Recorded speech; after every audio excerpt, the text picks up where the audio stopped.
Welcome back. We will be reading chapter 4.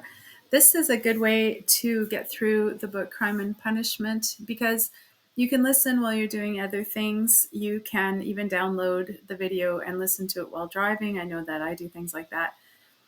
And in a month's time, you can say you've read Crime and Punishment, and I can too. Because we all know that listening to the audio version, this is completely unabridged.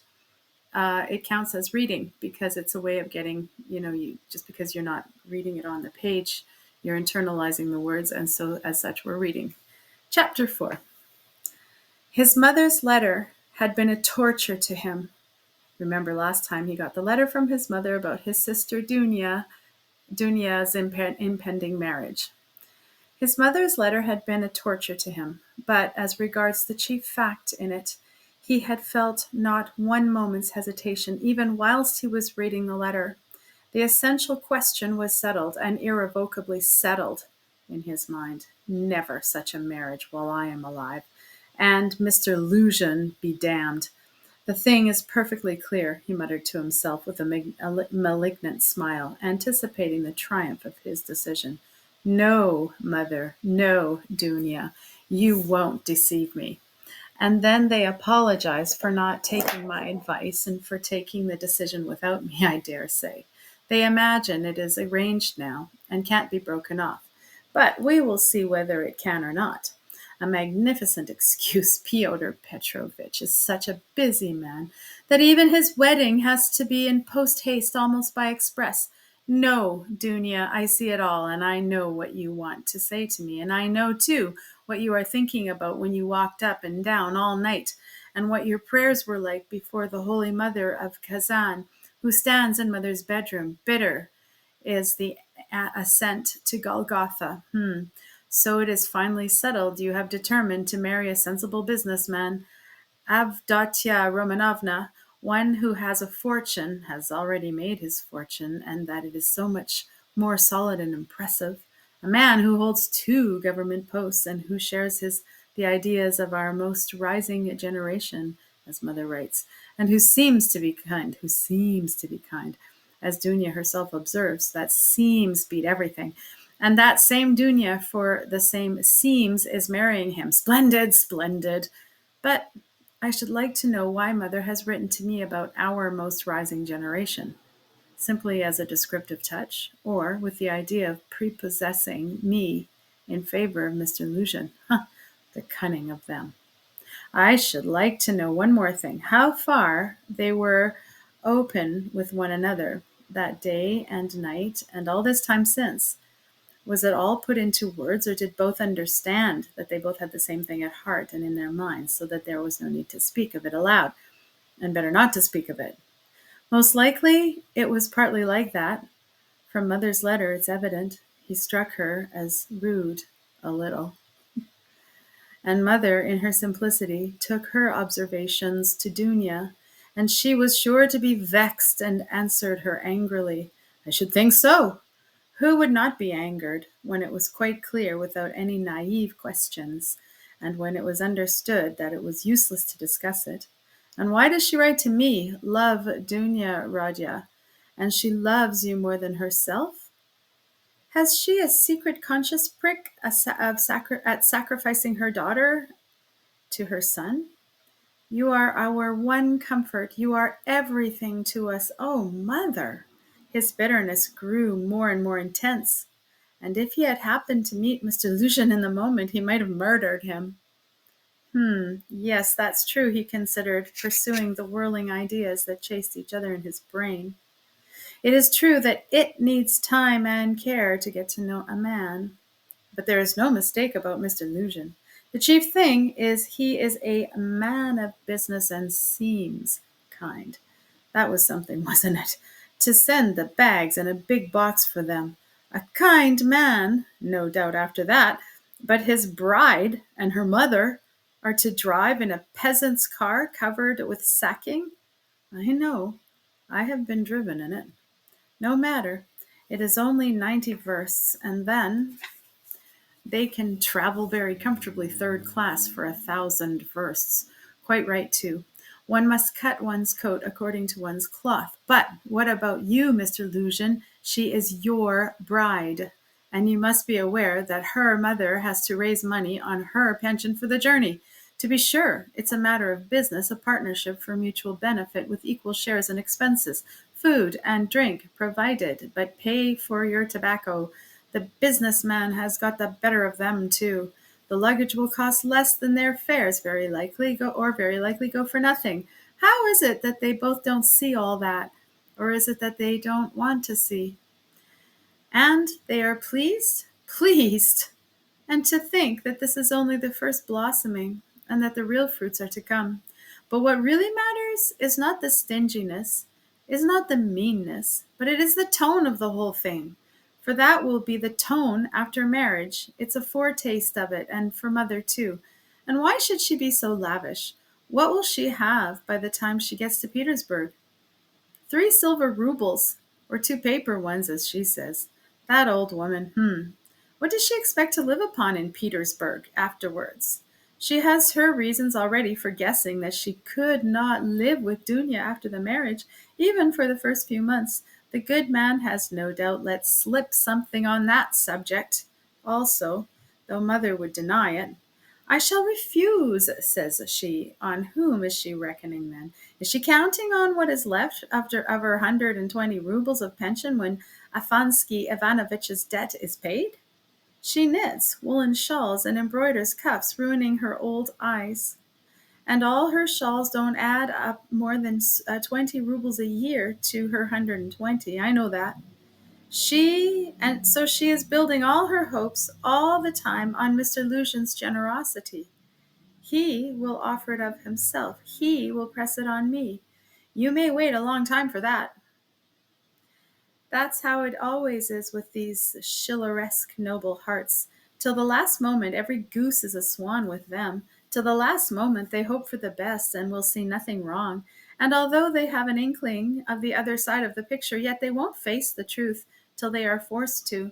The very thought of it makes them shiver, and they thrust the truth away with both hands until the man they deck out in false colors puts a fool's cap on them with his own hands. I should like to know whether Mr. Luzhin has any orders of merit. I bet he has the Anna in his buttonhole, and that he puts it on when he goes to dine with contractors or merchants. He will be sure to have it for his wedding, too. Enough of him. Confound him. Well, mother, don't wonder at all. It's like her. God bless her. But how could Dounia, darling, as though I didn't know you. You were nearly 20 when I saw you last. I understood you then. Mother writes that Dounia can put up with a great deal. I know that very well. I knew that 2 years and a half ago. And for the last 2.5 years, I have been thinking about it, thinking of just that Dounia can put up with a great deal. If she could just put up with Mr. Svidigalov and all the rest of it, she certainly can put up with a great deal. And now mother and she have taken it into their heads that she can put up with Mr. Luzhin, who propounds the theory of the superiority of wives raised from destitution and owing everything to their husband's bounty, who propounds it too almost at the first interview. Granted that he let it slip, though he is a sensible man, yet maybe it was not a slip after all, but he meant to make himself clear as soon as possible. But Dounia, she understands the man, of course, but she will have to live with that man. Why?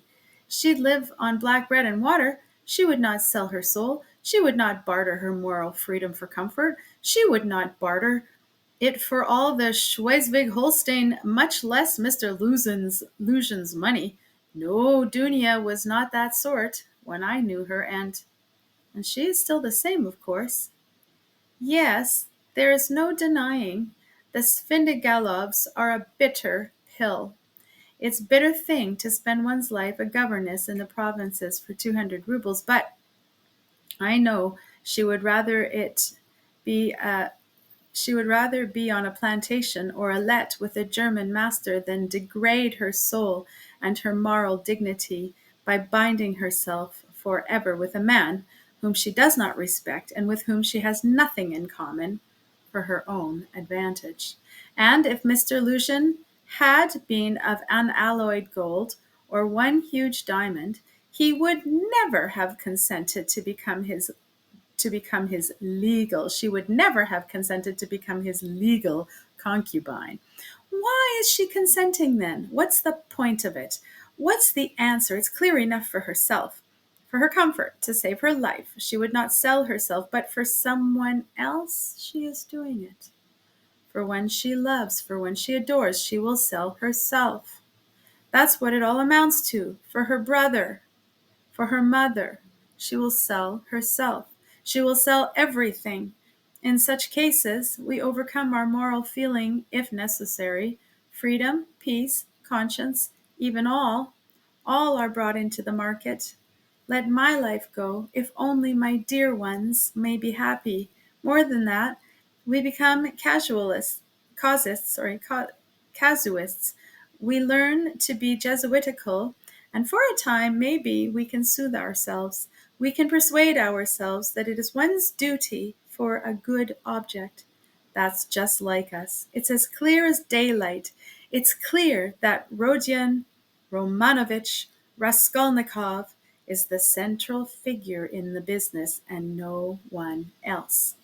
Oh, yes, she can ensure his happiness, keep him in the university, make him a partner in the office, make his whole future secure. Perhaps he may even be a rich man later on, prosperous, respected, and may even end his life a famous man. But my mother? It's all Rodya, precious Rodya, her firstborn. For such a son, who would not sacrifice such a daughter? Oh, loving, over-partial hearts, why, for his sake, we would not shrink even from Sonia's fate. Sonia, Sonia Marmeladov, the eternal victim. So long as the world lasts, have you taken the measure of your sacrifice, both of you? Is it right? Can you bear it? Is it any use? Is there sense in it?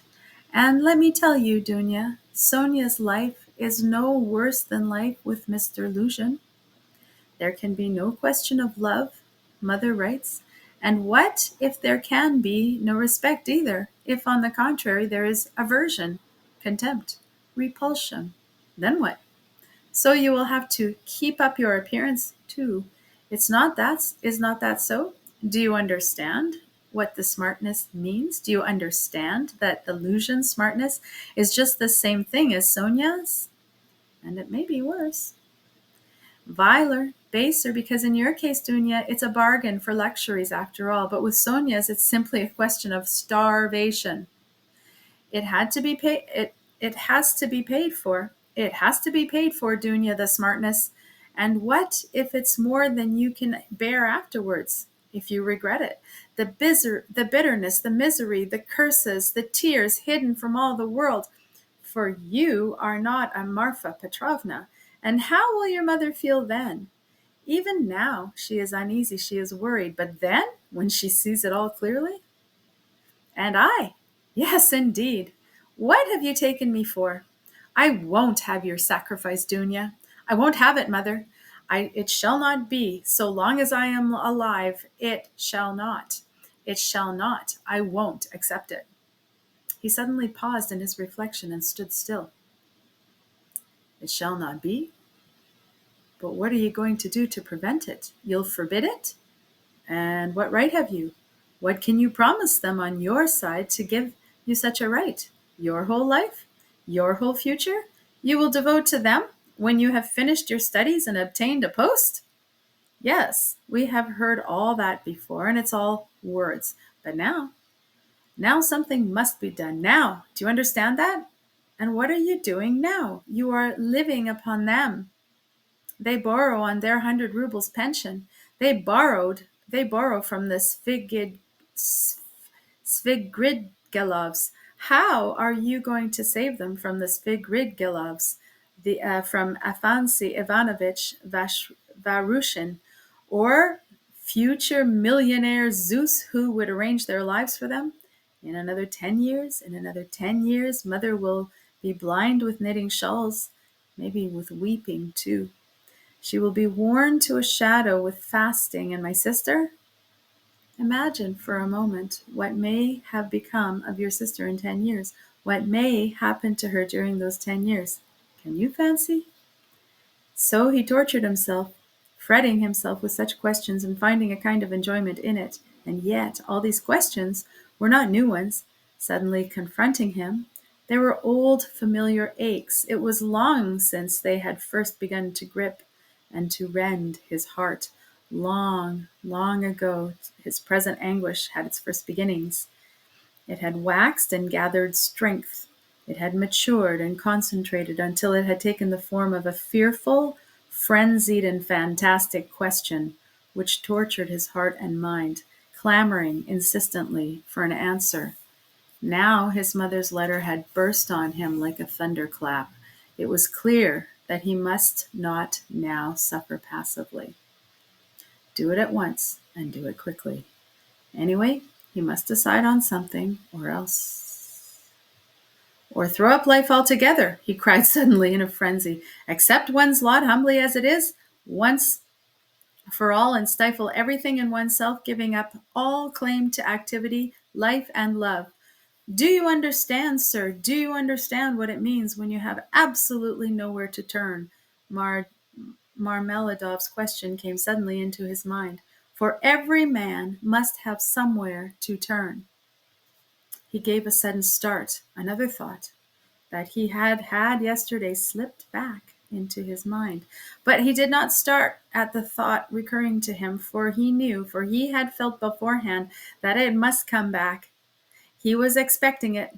Besides, it was not only yesterday's thought. The difference was that a month ago, yesterday even, the thought was a mere dream. But now it appeared not a dream at all. It had taken a new menacing and quite unfamiliar shape. And he suddenly became aware of this himself. He felt a hammering in his head, and there was a darkness before his eyes. He looked round hurriedly. He was searching for something. He wanted to sit down, and was looking for a seat. He was walking along the Quai Boulevard. There was a seat about 100 paces in front of him. He walked toward as fast as he could, but on the way he met with a little adventure which absorbed his attention. Looking for the seat, he had noticed a woman walking some 20 paces in front of him. But at first he took no more notice of her than of the other objects that crossed his path. It happened to him many times, going home, not to notice the road by which he was going, and he was accustomed to walk like that. But there was, at first sight, something so strange about the woman in front of him that gradually his attention was riveted upon her, at first reluctantly and, as it were, resentfully, and then more and more intently. He felt a sudden desire to find out what it was that was so strange about the woman. In the first place, she appeared to be a girl, quite young, and she was walking in the great heat, bareheaded, and with no parasol or gloves, waving her arms about in an absurd way. She had on a dress of some light silky material, but put on strangely awry, not properly hooked up, and torn open at the top of the skirt close to the waist. A great piece was rent and hung loose. A little kerchief was flung about her bare throat, but lay slanting on one side. The girl was walking unsteadily, too, stumbling and staggering from the side to side. She drew Raskolnikov's whole attention at last. He overtook the girl at the seat, but on reaching it she dropped down on it in the corner and let her head sink on the back of the seat and closed her eyes, apparently in extreme exhaustion. Looking at her closely, he saw at once that she was completely drunk. It was a strange and shocking sight. He could hardly believe that he was not mistaken. He saw before him the face of a quite young, fair-haired girl, 16, perhaps not more than 15 years old, pretty little face, but flushed and heavy-looking and, as it were, swollen. The girl seemed hardly to know what she was doing. She crossed one leg over the other, lifting it indecorously, and showed every sign of being unconscious that she was in the street. Raskolnikov did not sit down, but he felt unwilling to leave her and stood facing her in perplexity. This boulevard is never much frequented, and now at 2 o'clock in the stifling heat it was quite deserted. And yet on the further side of the boulevard, about 15 paces away, a gentleman was standing on the edge of the pavement. He too would apparently have liked to approach the girl with some object of his own. He too had probably seen her in the distance and had followed her, but found Raskolnikov in the way. He looked angrily at him, and though he tried to escape his notice, and stood impatiently biding his time till the unwelcome man in rags would have moved away.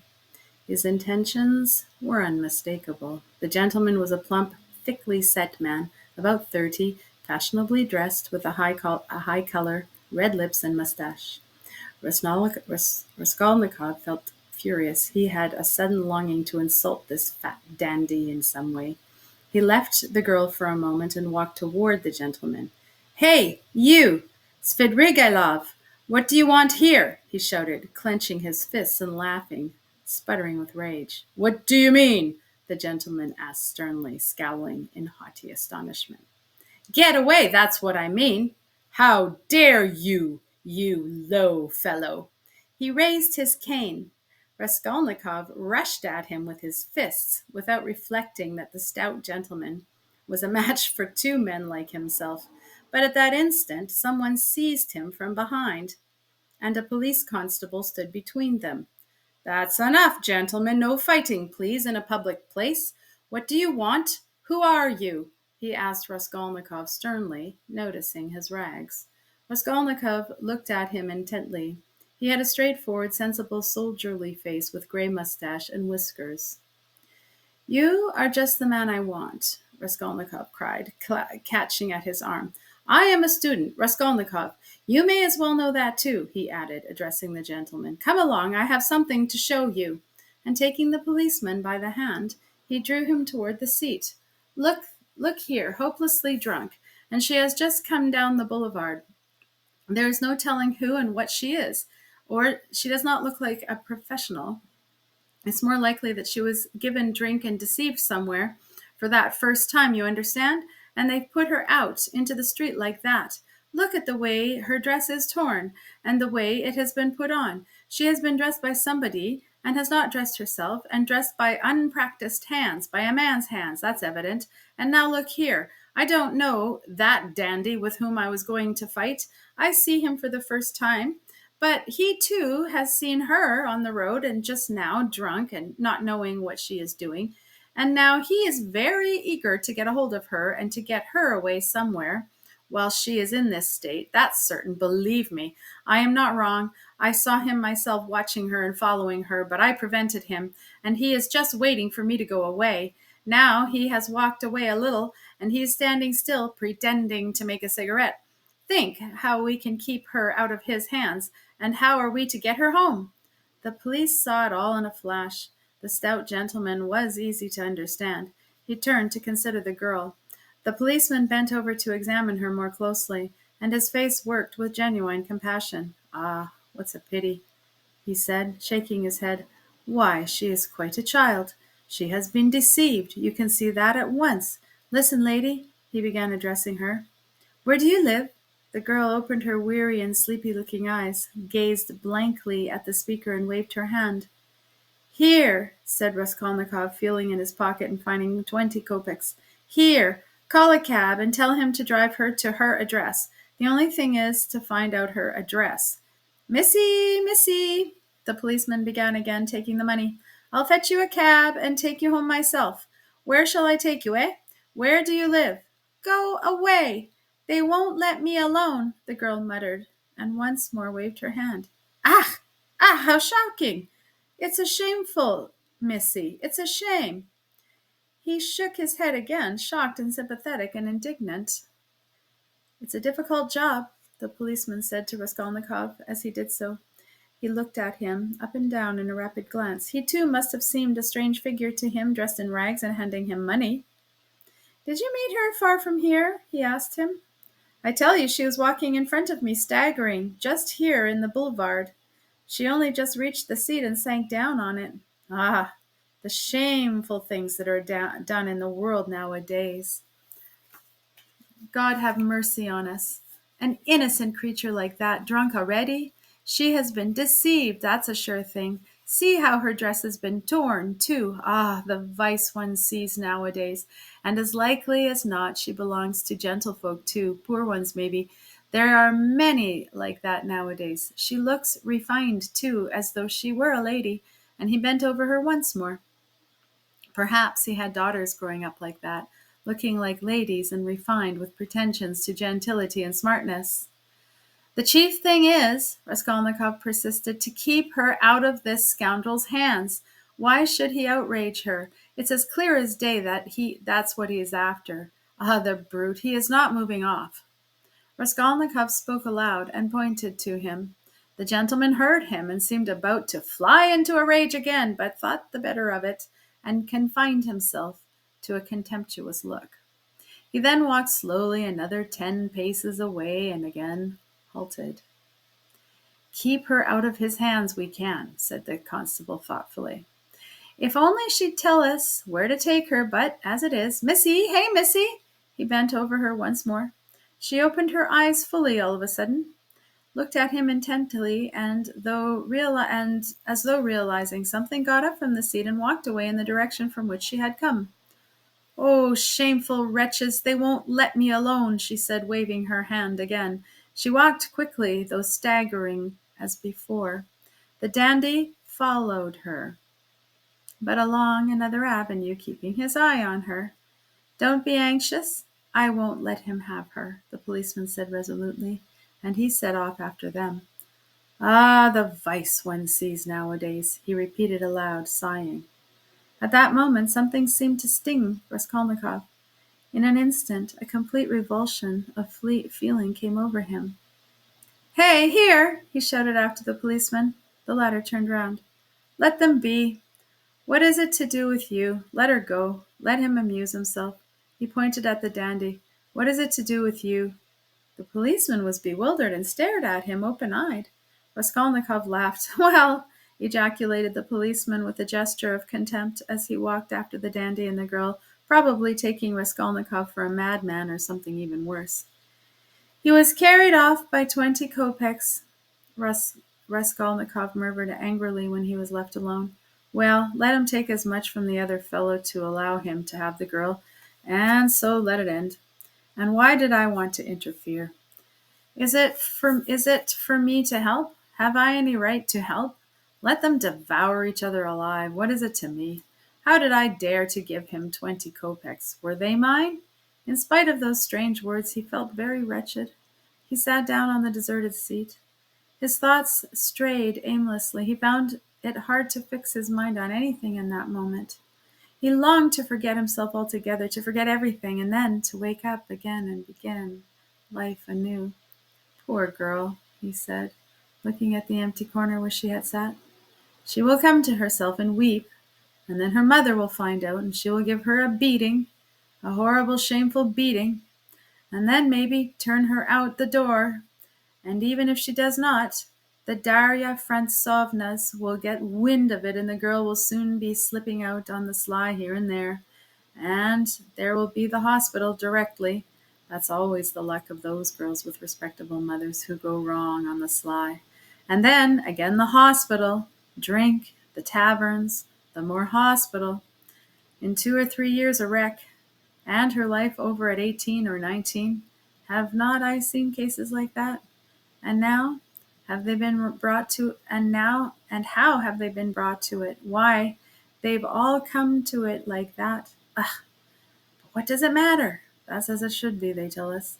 A certain percentage, they tell us, must every year go that way to the devil, I suppose, so that the rest may remain chaste and not be interfered with. A percentage. What splendid words they have. They are so scientific, so consolatory. Once you've said percentage, there's nothing more to worry about. If we had any other word, maybe we might feel more uneasy, but what if Dounia were one of the percentage? of another one, if not that one. But where am I going? He thought suddenly. Strange, I came out for something. As soon as I read the letter, I came out. I was going to Vasilevsky Ostrov to Razumin. That's what I was going to do. Now I remember. What for, though? And what put the idea of going to Razumihin into my head just now? That's curious. He wondered at himself. Razumihin was one of his old comrades at the university. It was remarkable that Raskolnikov had hardly any friends at the university. He kept aloof from everyone, went to see no one, and did not welcome anyone who came to see him. And indeed, everyone soon gave him up. He took no part in the students' gatherings, amusements, or conversations. He worked with great intensity, without sparing himself, and he was respected for this, but no one liked him. He was very poor, and there was a sort of haughty pride and reserve about him, as though he were keeping something to himself. He seemed to some of his comrades to look down upon them all as children, as though he were superior in development, knowledge, and convictions, as though their beliefs and interests were beneath him. With Razuminin he had got on, or at least he was more unreserved and communicative with him. Indeed, it was impossible to be on any other terms with Razuminin. He was an exceptionally good-humored and candid youth, good-natured to the point of simplicity, though both depth and dignity lay concealed under that simplicity. The better of his comrades understood this, and all were fond of him. He was extremely intelligent, though he was certainly rather a simpleton at times. He was of striking appearance, tall, thin, black-haired, and always badly shaved. He was sometimes uproarious, and was reputed to be of great physical strength. One night, when out on a festive company, he had with one blow laid a gigantic policeman on his back. There was no limit to his drinking powers. But he could abstain from drink altogether. He sometimes went too far in his pranks, but he could do without pranks altogether. Another thing striking about Razumihin, no failure distressed him, and it seemed as though no unfavorable circumstances could crush him. He could lodge anywhere and bear the extremes of cold and hunger. He was very poor and kept himself entirely on what he could earn by work, of one sort or another. He knew no end of resources by which to earn money. He spent one whole winter without lighting his stove, and used to declare that he liked it better, because one slept more soundly in the cold. For the present he too had been obliged to give up the university, but it was only for a time, and he was working with all his might to save enough to return to his studies again. Raskolnikov had not been to see him for the last 4 months, and Razumihin did not even know his address. About 2 months before, they had met in the street, and Raskolnikov had turned away and even crossed to the other side, that he might not be observed. And though Razumihin noticed him, he passed him by, as he did not want to annoy him. The end of chapter 4.